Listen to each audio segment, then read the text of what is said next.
Country fried steak. You know, I don't think I've ever seen one on a menu in Australia, and I've definitely never eaten one. They look delicious. Let's make one.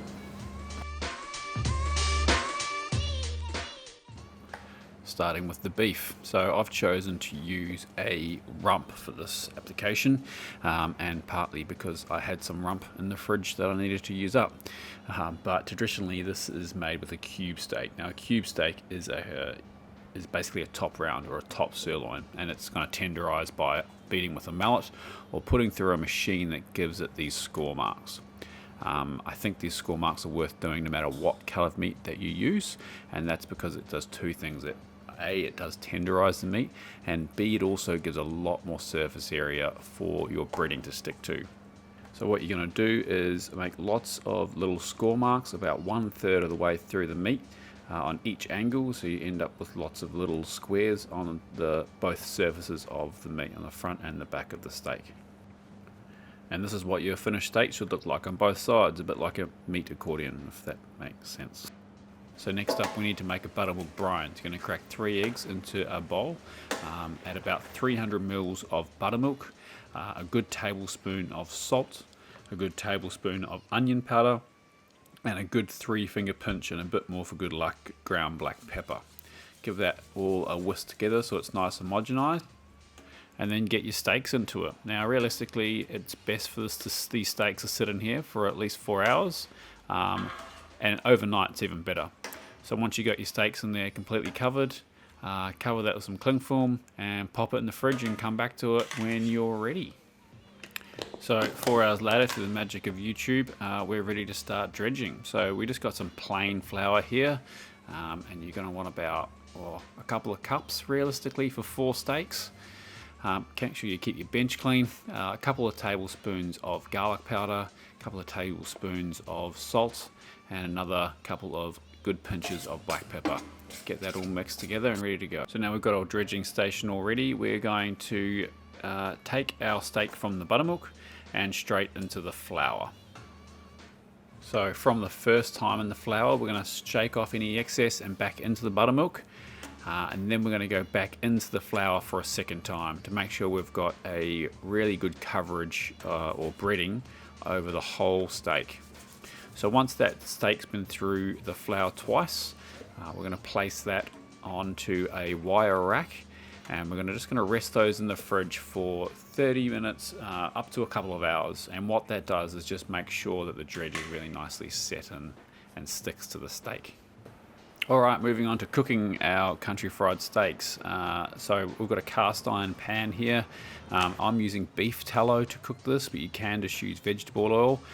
Beef tallow adds a nice beefy flavour to the breading, and you're also going to use this fat to make your gravy at the end. So as much flavour as you can get into that fat, the better. So by starting with beef tallow, you're already halfway there. Someone commented on my TikTok about this, saying that a country fried steak is cooked in a cast iron pan like I'm doing here, whereas a chicken fried steak, which isn't chicken, it's actually steak, is cooked in a deep fryer. Now I don't know if there's any truth to that, but the theory kind of makes sense in my head. So you're going to cook this for about 5 or 6 minutes on each side, and then once they're cooked, you're going to let them rest onto a wire rack and hit them with a little bit more salt just to absorb some of that fat, and then we'll start making our gravy while that's resting.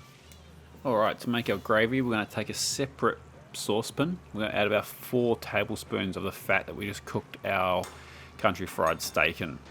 To that fat, we're going to add about 2 heaped tablespoons of plain flour, and we're going to season that with a bit more garlic powder, say half a tablespoon, and some salt and pepper we will use at the end.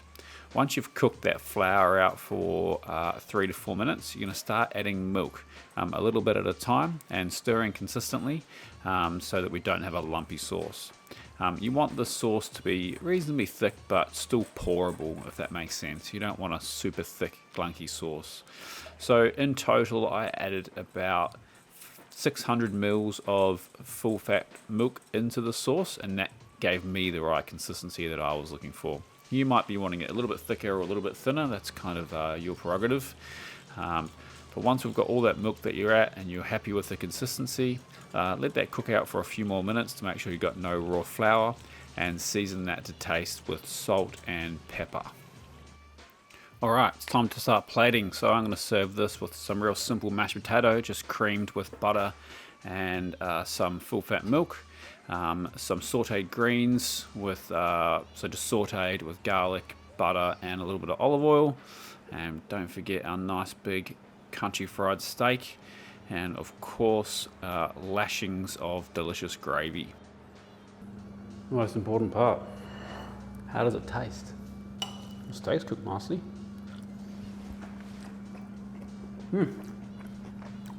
Unsurprisingly, it's delicious.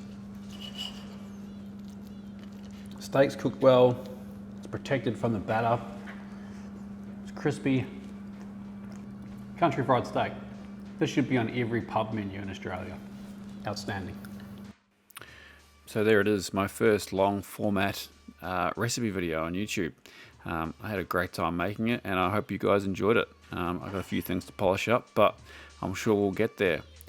Please click the subscribe button and the like button if you haven't already, and we'll see you soon for the next one.